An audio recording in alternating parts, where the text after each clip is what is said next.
اعوذ باللہ من الشیطان الرجیم۔ پناہ مانگتا ہوں میں اللہ کی شیطان مردود سے۔ بسم اللہ الرحمن الرحیم۔ شروع اللہ کے نام سے جو بڑا مہربان نہایت رحم والا ہے۔ دا باٹم لائن کے ناظرین کرام السلام علیکم۔ محترم ناظرین، ہم اپنی آج کی ویڈیو میں حضرت پیر مہر علی شاہ صاحب رحمۃ اللہ علیہ کے اجداد اور ہلاکو خان کے بیٹے کا قصہ آپ کے سامنے پیش کریں گے، جو یقیناً آپ کے لیے دلچسپی کا باعث ہوگا۔ ناظرین، تاتاریوں کے قبول اسلام کا واقعہ بھی دلچسپی سے خالی نہیں۔ کتب تاریخ میں لکھا ہے کہ تاتاریوں کے غلبے کے بعد سلسلہ عالیہ قادریہ کے ایک خراسانی بزرگ جو حضرت پیر مہر علی شاہ صاحب کے اجداد میں سے ہیں، اشارہ غیبی کے تحت ہلاکو خان کے بیٹے تگودار خان کے پاس پہنچے۔ وہ شکار سے واپس آ رہا تھا اور اپنے محل کے دروازے پر اس درویش کو دیکھ کر تمسخر حقارت سے کہنے لگا، اے درویش، تمہاری داڑھی کے بال اچھے ہیں یا میری کتے کی دم؟ آپ رحمت اللہ علیہ نے جواباً فرمایا کہ میں بھی اپنے مالک کا کتا ہوں، اگر میں اپنی جان نثاری وفاداری سے اسے خوش کر پاؤں تو میری داڑھی کے بال اچھے،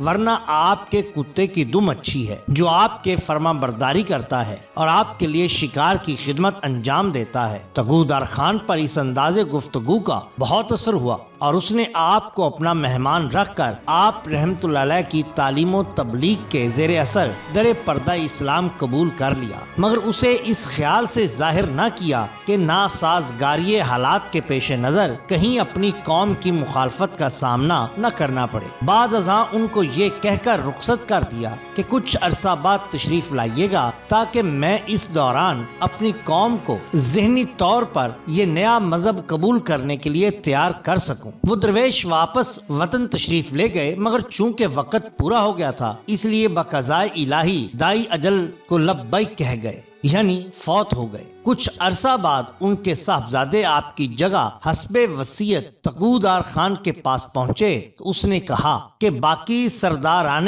قوم تو قریباً مائل ہو گئے ہیں، مگر ایک سردار جس کے پیچھے کافی جمعیت ہے، کافی لوگ ہیں، آمادہ نہیں ہو رہا۔ حضرت رحمت اللہ علیہ نے تگودار خان کے مشورے سے اسے بلوایا اور تبلیغ فرمائی، مگر اس نے کہا، میں ایک سپاہی ہوں جس کی ساری عمر جنگ میں گزری ہے، میں صرف طاقت میں ایمان رکھتا ہوں، اگر آپ میرے پہلوان کو کشتی میں پچھاڑ دیں تو میں مسلمان ہو جاؤں گا۔ یہ بات سن کر آپ رحمت اللہ علیہ نے تگودار خان کے منع کرنے کے باوجود اس سردار کا چیلنج منظور کر لیا اور مقابلے کے لیے تاریخ اور وقت کا تعین کر کے اجتماع ناظرین کے خیال سے اعلان عام کر دیا۔ تگودار خان نے بتیرا کہا کہ ایک تاتاری نوجوان پہلوان سے ایک عمر رسیدہ کمزور جسم درویش کا مقابلہ نا انصافی اور قتل عمد کے مترادف ہے، مگر مخالف سردار نے کہا کہ یہ مقابلہ ہو کر رہے گا، اول تو اس لیے کہ اس درویش کے قتل سے اس قسم کے دوسرے دخل در معقولات کرنے والوں کو عبرت ہوگی، اور دوم اس لیے کہ خان اعظم یعنی تگودار خان آئندہ اس قسم کے چلتے پھرتے لوگوں کی باتوں کو اہمیت نہیں دیں گے۔ چنانچہ مقررہ دن ہزارہا مخلوق کی موجودگی میں مقابلہ ہوا۔ حضرت نے جاتے ہی ایک تماچا اس زور کا اس تاتاری پہلوان کے منہ پر رسید کیا کہ اس کی کھوپڑی ٹوٹ گئی اور لوگوں میں شور مچ گیا۔ سب لوگ حیران تھے کہ یہ کیا ہو گیا ہے، انہیں کیا معلوم کہ یہ ضعیف قسم کا درویش کس کا پہلوان تھا۔ تیری خاک میں ہے اگر شرر تو خیال فکر و غنا نہ کر، کہ جہاں میں نانے شعیر پر ہے مدار قوت حیدری۔ چنانچہ اس کا یہ اثر ہوا کہ نہ صرف اس سردار نے حسب وعدہ میدان میں نکل کر آپ کے ہاتھ کو بوسہ دے کر اپنے قبول اسلام کا اعلان کیا، بلکہ اکثر حاضرین بھی اسلام لے آئے، اور تگودار خان نے بھی اپنے اسلام کا اظہار کر کے اپنا نام تبدیل کر کے احمد رکھا۔ تاریخ میں اس کا یہی نام سن 1281 تا 1284 تحریر ہے۔ اپنے دور اقتدار میں اس نے سلاطین مصر سے بھی تعلقات استوار کرنے کی کوشش کی، لیکن تاتاری جرنیلوں نے بالعموم اس کے اسلام لانے کو پسند نہ کیا اور بغاوت کی۔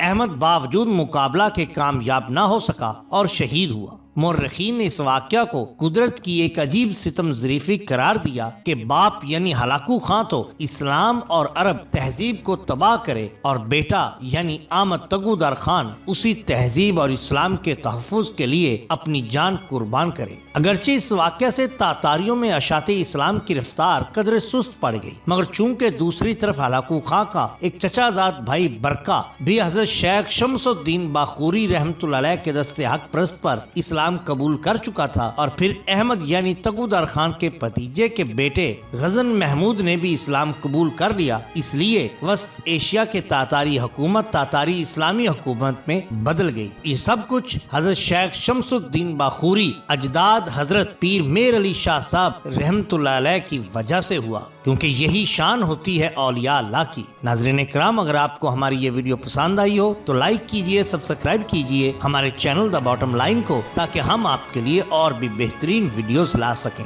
اپنے دوستوں کا، گرد و نواح کے لوگوں کا بہت خیال رکھیے۔ اللہ اور اللہ کے رسول صلی اللہ علیہ وسلم سے بے حد محبت کیجئے۔ آپ کا بہت شکریہ۔ اللہ حافظ۔